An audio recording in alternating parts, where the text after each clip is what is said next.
Let me get this out of the way first. I love Persona. I think it's one of the best game franchises ever, and Persona 5 is in my top 3 games of all time. And so far, the Persona 5 spin-offs have provided me with lots of entertainment and had some sort of purpose. Persona 5 Dancing works because of the music, Q2 gives you fun fan service with its crossover with the cast of 3 and 4, and then we have Strikers, which was an awesome actual sequel, which provided the Phantom Thieves with additional character growth and was a great send-off for the cast. And now we have Persona 5 Tactica.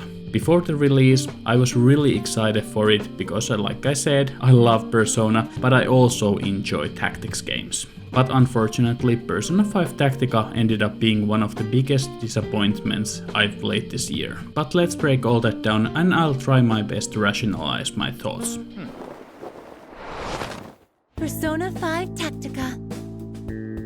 Persona 5 Tactica takes place during somewhere around the 3rd semester time skip of Persona 5. The Phantom Thieves are all hanging out at Le Banc, but are suddenly transported back to the metaverse or something similar to it. There, they meet the revolutionary Erina and the skittish politician Toshiro, and everybody joins together to fight against the oppressive ruler of this world. The game's first issue is with it taking place during the main game because it leaves no room for the Phantom Thieves to have meaningful character growth, and all the character impact has to come from the 2 new members of the cast. Both Erina and Toshiro jive well with the Phantom Thieves and have their moments to shine, but unfortunately a lot of their struggles is just rehashing the same themes the members of the Phantom Thieves already went through. I guess that was kind of the purpose, but it just falls emotionally flat for me. If we compare the story to Strikers, in my opinion, Sophia and Senkichi were handled so much better than Erina and Toshiro. Persona games have always been very dialogue heavy, but this is the first time I found that to be a negative, as the character work, especially with the Phantom Thieves, is so stagnant. There are still some really funny and fan-servicey moments, but they can't fully make up for the rest of the story. Does it suit me? Does it suit me? Yeah, looking cool. What really made the story a drag to get through is the structure and the pacing of the game. Like in other Persona games, you work your way towards beating the boss of the particular palace, jail, or a kingdom in this case. But what is different in Tactica is that you never return to the real world and every combat scenario is instanced, so there is no exploration. You do a battle, return to the hideout to have some conversations, do another battle and another conversation until you reach the boss and beat them. And after you have beat them, you instantly jump into the next kingdom. What makes the Persona formula normally work is the downtime between each dungeon and giving you at least some freedom of how and when to get to your destination, but unfortunately all that is gone with Tactica. But what about the gameplay? Can it save the game?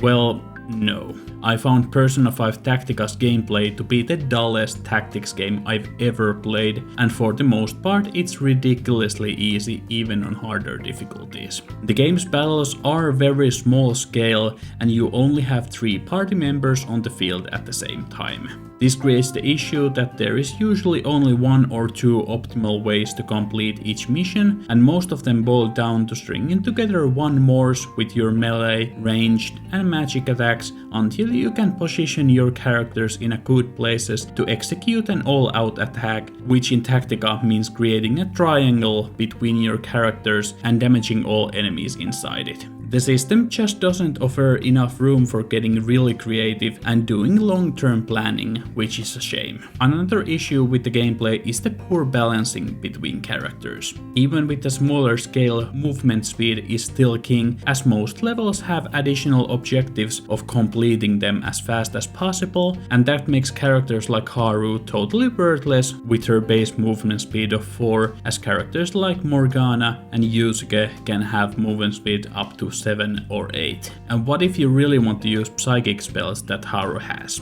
Well, Tactica introduces us a new persona mechanic where you can still get and fuse new personas, but this time you can give every character a sub-persona and its skills, so you can just slap a persona with Mapsio on Yusuke and call it a day. You can also fuse personas into ranged weapons, which makes buying the weapons kinda useless. The game is just filled with baffling design and balance choices that make no sense. I played most of the game on merciless difficulty and found that to be surprisingly easy, as I could complete every mission with 3 stars without any problems, which was weird as I am used to games like XCOM and Fire Emblem providing at least a decent challenge even on normal difficulties. What is the point of having difficulty levels if the hardest difficulty in your game is easier than normal in other games in the genre? This won't be a problem for some, but I really want good challenge with these types of games to have fun. The best part of the game were the side missions, which were more like puzzles, for example requiring you to kill all enemies in one turn, which required some thinking. On the positive side, I think the game looks really amazing and I love the cute art style. The combat is also very stylized, just like you would expect from Persona 5 related product, and that does make it flow well. The voice acting is great as all of the main cast makes a return, and the voices for the new characters fit as well. It's way too early for us to drop this quest. Maybe we'll find a key item along the way. I can say, without a doubt, that you'd never make it through there.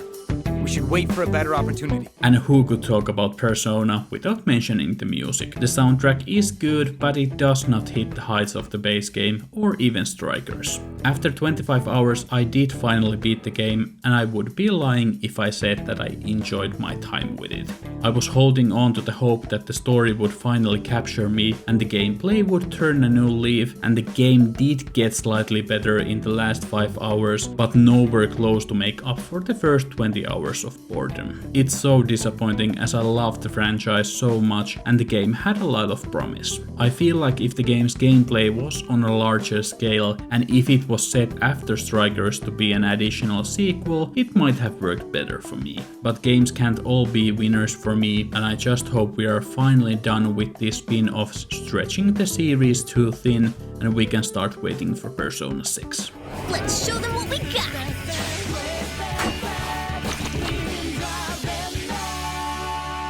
Thank you for watching, and I hope you found the review helpful despite the negativity. I really hope others found more enjoyment in Tactica, and make sure to leave your thoughts, positive or negative, in the comments down below. Persona 5 Tactica is most likely the last game I will be reviewing this year, but I do have couple other videos planned for December, so make sure to like and subscribe so you don't miss them. Thank you and have a great day.